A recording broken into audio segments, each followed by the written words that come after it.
There are common ways to notate most aggregations. An aggregation is just a way to turn multiple numbers into fewer numbers, usually just one number. Common aggregations include the measures of center we introduced earlier, like the mean, the median, and the mode.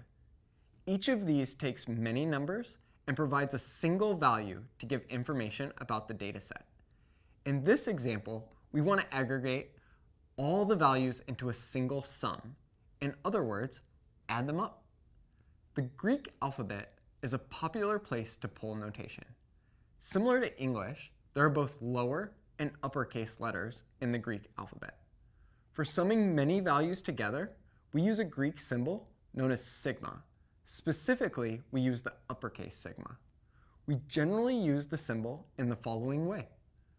You will notice that instead of writing multiple x values, each with a different subscript, we write a single x with a subscript of I. Here, the I is a placeholder that tells us which x values we'll be summing up. In our first case, summing only the first two values, we want this I to be the value of either 1 or 2. Now you might be asking, how does this notation show which values we're summing together? This is a great question. If we would like to sum just the first two values, we would write something like this. Notice at the bottom, we are giving our starting point. That is, we would like the first x value to be where I equals 1. You can imagine replacing the 1 into this subscript. Then the value at the top gives us an ending point for where we stop. Here, our ending is 2.